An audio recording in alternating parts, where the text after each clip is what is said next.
Hello everybody, welcome to my channel inspiring life by Jyoti. And आज मैं आपको कहानी बताने जा रही हूँ। वो है कैची धाम मंदिर की। वो मंदिर जिसे लोग किस्मत बदलने वाला मंदिर भी कहते हैं। तो ये है हमारा कैची धाम मंदिर, जो कि नैनीताल से 18 किलोमीटर दूर पहाड़ों के बीच में अल्मोड़ा के पास सिचुएटेड है। और इस मंदिर की खास बात यह है कि ये चारों तरफ से माउंटेन से घिरा हुआ है। और इस मंदिर के पास एक छोटी सी नदी पास हो रही है जिसे उत्तर वेहिनी गंगा कहते हैं। कि ये मंदिर बाबा नीम करोली द्वारा स्थापित किया गया है। बाबा नीम करोली जो कि बहुत ही ऑर्डिनरी ह्यूमन थे, but he was full of divinity incarnated. And लोग अक्सर कहते हैं कि बाबा नीम करोली हनुमान जी का ही अवतार है। उनमें इतनी शक्तियाँ थी कि जो भी अगर वो अपने भक्तों को या सेवकों को कह देते थे, वो बात 100% पक्की होती थी। लोगों ने उन्हें कई बार एक पहाड़ से दूसरे पहाड़ तक जाते हुए देखा, and with in a fraction of seconds वो बाजू में आ जाते थे। तो बहुत ही शक्तिशाली बाबा थे ये। और माना जाता है कि मई 1962 में बाबा जी रानीखेत की तरफ जा रहे थे, तब रास्ते में वो कैची धाम रुके। तो कैची धाम रुकने के बाद उन्होंने अपने एक सेवक के घर गए जिनका नाम था पूर्णानंद तिवारी जी। तो उन्होंने तिवारी जी से कहा कि मुझे सोमवीर गिर बाबा की हवन कुंड देखना है।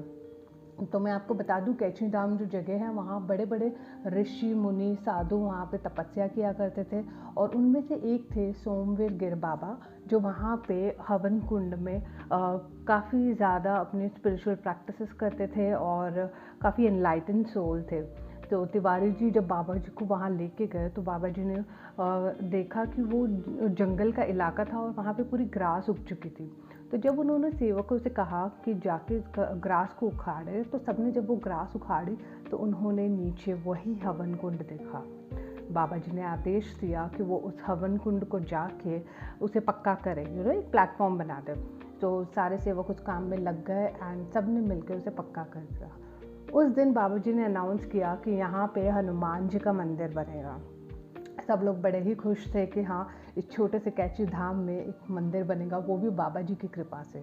बट सबसे बड़ा चैलेंजिंग पार्ट ये था कि ये सारी जगह फॉरेस्ट डिपार्टमेंट की थी एंड वहाँ से परमिशन लेना थोड़ा सा मुश्किल था। बट कहते हैं कि मिनिस्टर्स ऑफ अफेयर्स में श्री चरण सिंह जी उस टाइम पे ऑफिसर रहे थे और उन्होंने बाबा जी को ये ज़मीन सैंक्शन करवाई थी गवर्नमेंट से, एंड ये मंदिर और आश्रम के निर्माण के लिए उन्हें दी थी। तब बाबा जी ने शरण सिंह जी से ये कहा था कि जाओ, तुम इस देश के प्रधानमंत्री बनोगे। एंड मैं आपको बता दूं कि yes, Charan Singh ji was a prime minister. हालांकि वो बहुत ही शॉर्ट ड्यूरेशन के लिए थे, but yes, he was as a prime minister. तो कहते हैं कि बाबा जी से जो भी बातें वो कहते थे वो 100% पक्की होती थी। लोग जोरों शोरों में मंदिर का निर्माण काम शुरू हुआ एंड ठीक 2 साल बाद, दैट इज़ 15 जून 1964 को इस मंदिर का प्राण प्रतिष्ठा की गई थी, उद्घाटन किया गया था। और कहते हैं कि उस दिन यहाँ पे लंगर रखा गया था। तो इस मंदिर में हनुमान जी की मूर्ति स्थापित की गई थी और ठीक उसी के बाजू में मंदिर में 3 चेम्बर्स थे, जो दूसरा चेम्बर्स था वो था लक्ष्मी नारायण मंदिर का, एंड जो तीसरा चेम्बर था वहाँ पे शिव पार्वती जी की मूर्ति स्थापित की गई थी। शाम को लंगर के बाद जब मैक्सिमम लोग अपने घर चले गए थे, तो बाबा जी ने अपने एक सेवक से कहा कि जाओ एक बाल्टी दूध लेके आओ। जब सेवक वहाँ गए और दूध की बाल्टी भरी ले आए, तो बाबा जी ने खुद हनुमान जी को वो ऑफ़र किया एंड सेवक बड़ा ही देख के हैरान थे कि हनुमान जी वो सारा दूध पी गए। कहते हैं कि बाबा जी बहुत ही सिंपल पर्सनालिटी थी। उनकी ना कोई बड़े वो लेक्चर्स देते थे, ना ज्ञान, ना सत्संग। बस उनका एक ही सिद्धांत था, वो था कि अगर आपको एनलाइटन के पाथ पे चलना है तो आपको सर्विस वाला एटीट्यूड रखना होगा। You have to serve the humanity selflessly. And कहते हैं कि काफ़ी फेमस पर्सनालिटीज़ भी इस मंदिर से जुड़ी हुई है। उसके पहले मैं आपको बता दूं कि 1973 में बाबा जी ने समाधि ली थी और ये समाधि उन्होंने वृंदावन में ली थी। समाधि के बाद उनके जो एशेस थे वो वापस कैची धाम ही लाए गए थे और कैची धाम में इसी मंदिर के साथ में बाबा जी का भी एक मंदिर बनाया गया था, उनकी मूर्ति स्थापित की गई थी और वहाँ पे उनके एशेस आज भी रखे हो गए हैं। तो मान्यता है कि अगर आप कैची धाम जा रहे हैं तो ज़रूर एक वहाँ पे बैठ के हनुमान चालीसा रिसाइट करें and be there and it will really change your life and आप एक मैजिक फील करोगे, एक पावर, स्पिरिचुअल पावर्स आप फील कर पाओगे। तो मैं आपको बता दूं, काफ़ी फेमस पर्सनालिटीज़ इस मंदिर से जुड़ी हुई है। उनमें से एक थे रामदास जी। अब रामदास जी कौन थे? ये थे अमेरिकन के काफ़ी नामी स्पिरिचुअल गुरु रह चुके हैं एंड बाबा जी के बहुत बड़े भक्त थे and he was working as a professor at Harvard University. Psychology के ये प्रोफेसर थे, बट जब वो इंडिया आए थे उनकी मुलाकात बाबा जी से हुई थी and it really shifted his entire life. कहते हैं कि रामदास जी ने 2 किताबें लिखी हैं। ये जो नाम है रामदास जी, उनका रियल नेम है रिचर्ड एल्बर्ट और ये नाम भी उन्हें बाबा जी ने ही दिया था।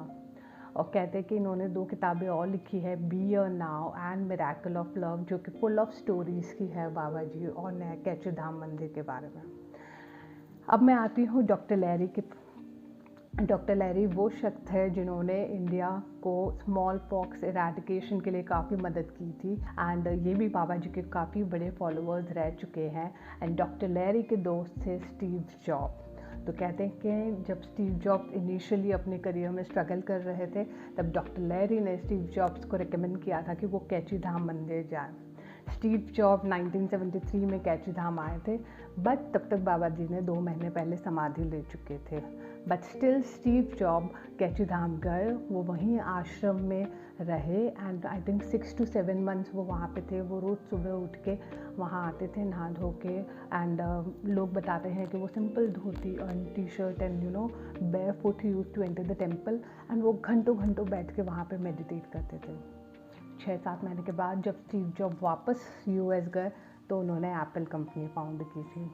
और एक बार जब मार्क ज़करबर्ग ने स्टीव जॉब्स से पूछा, एडवाइस मांगी उनसे for his career and for his company, तो स्टीव जॉब ने उन्हें यही रिकमेंड किया कि वो कैची धाम मंदिर जाए और वहाँ जाके बाबा जी का आशीर्वाद ले और जो डिवाइन पावर है उसे फील करे। तो यस, मार्क ज़करबर्ग भी इंडिया आए थे और उन्होंने कैची धाम टेम्पल भी विज़िट किया था एंड उसके बाद हम सबको पता है कि फेसबुक कितनी पॉपुलर हो गया था।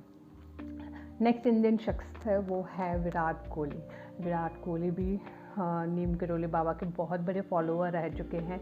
ये ऑफन कैची धाम जाते रहते हैं एंड कहते हैं कि वो वृंदावन वाले आश्रम में भी जाते हैं। इनके काफ़ी सारे आश्रम्स हैं all over India.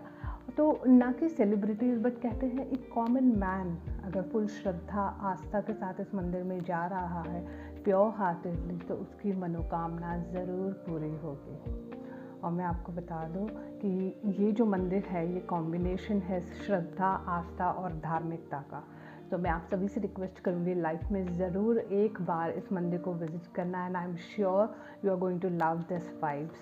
And currently I am reading the book the divine reality of Baba Neem Karoli और इसमें इतनी सारी I think close to 350 stories है जो कि चमत्कारी कहानियाँ हैं बाबा जी की एंड कैसे वो लोगों की ज़िंदगी मिनटों में बदल देते थे। और कहते हैं कि एक पल बाबा जी कैची धाम रहते थे, दूसरे पल में वो कहीं और लोकेशन में चले जाते थे एंड लोगों ने उन्हें एक्चुअली हनुमान जी के रूप में देखा है। लोग कहते हैं कि हाँ, ये प्योरली हनुमान जी का अवतार है, बट बाबा जी हमेशा ही पब्लिसिटी से दूर रहते थे। I think it's due to digitalization we are coming to know more and more about such gurus and so much reality, but to be very honest, he had got a huge follower from America also. So lastly, I would request you to do visit this temple, enjoy this spiritual power. आप वहाँ जाइए, feel कीजिए and yes, Hanuman Chalisa ज़रूर recite करना अगर आप वहाँ पे जा रहे हैं and you will just see the magic. आप लाइफ में बहुत ज़्यादा ट्रांसफॉर्मेशन फील करेंगे। I have been to this temple, I think this May में हम गए थे नैनीताल घूमने and yes, we have actually planned dedicated day for this ashram and आप आश्रम की सफाई एंड ओवरऑल मैनेजमेंट देखोगे तो it will really touch your heart.